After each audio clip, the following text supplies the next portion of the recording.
Europe లో భారతీయులకు free education మరిన్ని వివరాలకు Videsh consult 9676502888. Hello my dear friends, welcome to Suman Education TV. We are discussing modal verbs and we'll continue that.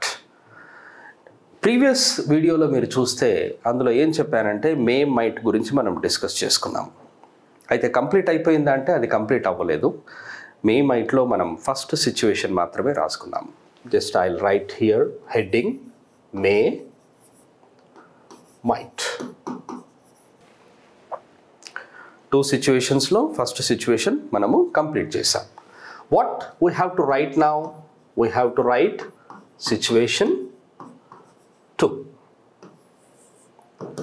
Situation 2. I hope you have remembered it. Situation 2 is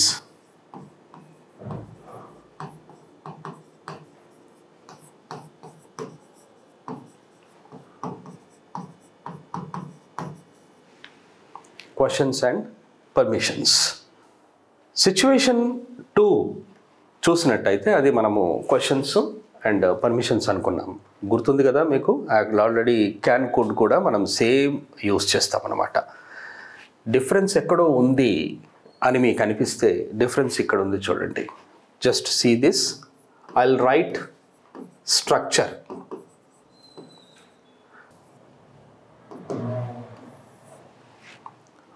I will write structure. స్ట్రక్చర్ని ఒకసారి observe చేయండి. May might. Obviously we write may might first, after that subject, after that V1, then question mark. See, structure కూడా same ఉంది మనకు. Can could లాగానే ఈ structure కూడా ఉంది. May might subject V1 other words. కానీ డిఫరెన్స్ ఏంటి అంటే డిఫరెన్స్ ఇక్కడ ఉంది మై డియర్ ఫ్రెండ్స్. సబ్జెక్ట్లో ఉంది. మనము క్యాన్ కుడ్ యూస్ చేసినప్పుడు క్వశ్చన్స్లో మనం యూస్ చేయాల్సింది ఏంటి అంటే ఐ, వి, యు అని మాత్రమే చెప్పాను. Can I, can we, can you. May I, could I, could we, could you. Can could ఈ 3 సబ్జెక్ట్స్తోనే యూజ్ అవుతుంది. కానీ ఈ మే మైట్ ఉంది చూడండి. ఈ మే మైట్ రాసినప్పుడు మీరు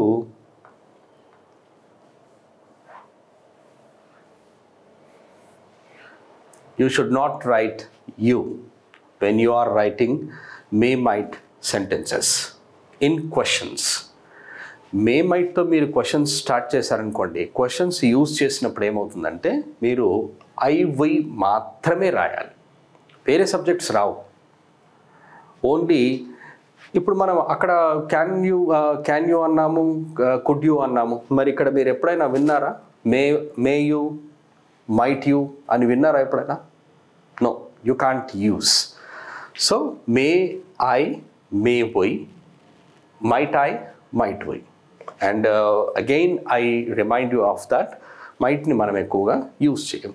సరే, ఇప్పుడు మనము సెంటెన్సెస్ ఒకసారి చూద్దాం.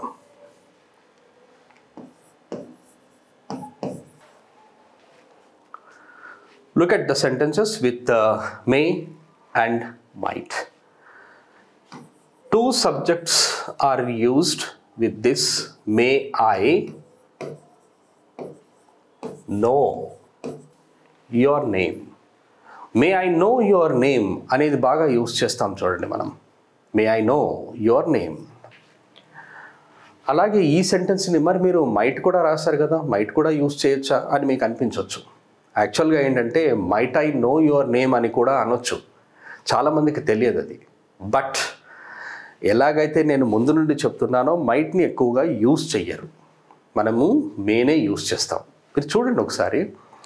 ఎప్పుడైనా ఎవరైనా బయట నుండి క్లాస్ లోపలికి రావాలి, ఏమడుగుతారు? మే ఐ కమిన్ సార్ అంటారు, మే ఐ కమిన్ మేడం అంటారు, మే ఐ జాయిన్ యూ అంటాం. కానీ ఎప్పుడు కూడా మనము మైట్ ఐ కమిన్ అని అనం మనం. కాకపోతే ఏంటంటే అది కూడా యూస్ చెయ్యొచ్చు అనేసి మనం జస్ట్ నేర్చుకోవడం వరకే. అది కూడా యూస్ చేయొచ్చు. But there are very less chances of using it. అది ఎక్కువగా యూజ్ చేయరు, రైట్? సరే, may I know your name అన్నాం.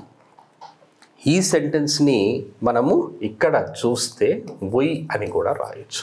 May we know your name. నేను మీ పేరు తెలుసుకోవచ్చా అనేది మే ఐ నో యువర్ నేమ్ అంటాము. అలాగే may we know your name అంటే మేము మీ పేరు తెలుసుకోవచ్చా అని వస్తుంది. కాబట్టి అక్కడ మే I, may we, I we ఈ సబ్జెక్ట్స్ కాకుండా వేరే సబ్జెక్ట్స్ యూజ్ చెయ్యము. ఎక్కడ? మే మైట్ యూజ్ చేసినప్పుడు క్వశ్చన్స్లో.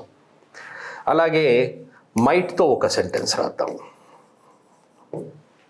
Might I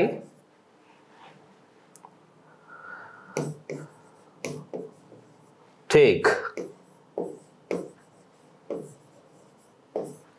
might I take your car. Might I take your car అంటే మీ కార్ని నేను తీసుకోవచ్చా అని అర్థం. కానీ మనం might I take your car అనేది ఎక్కువగా యూజ్ చేయం.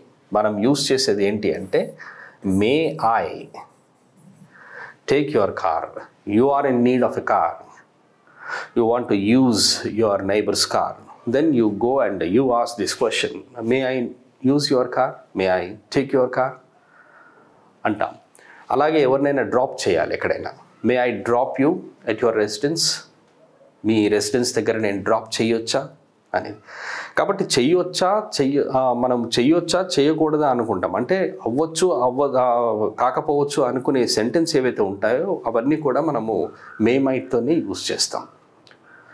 And there are very less chances of using this might. Remember that. ఇక్కడ ఇది కూడా మనము we అని రాసుకోవచ్చు. ఇప్పుడు ఈ సెంటెన్సెస్ ఉన్నాయి, దీనికి మనము ఫార్మల్గా ఆన్సర్ ఇవ్వడం ఎలా? ఒక్కసారి ఆన్సర్ ఇవ్వడం చూద్దాం. They are called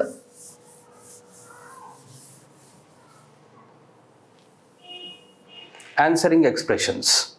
answering expressions అంటాం.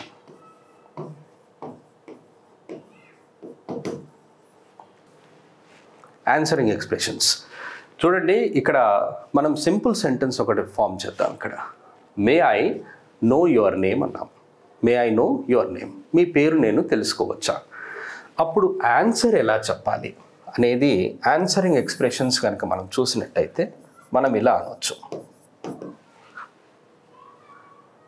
మే I know your name? Sure.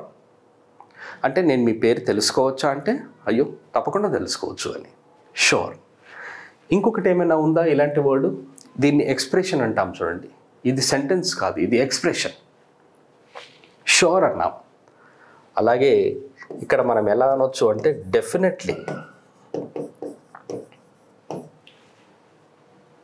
Definitely అది కూడా యూజ్ చేయొచ్చు. See, may I know your name? Sure. May I know your name? Definitely. May I know your name? ఇంకేదన్నా ఉందా చూడండి. Just think of that, just guess. We have some other words also like this. అదేంటో తెలుసా?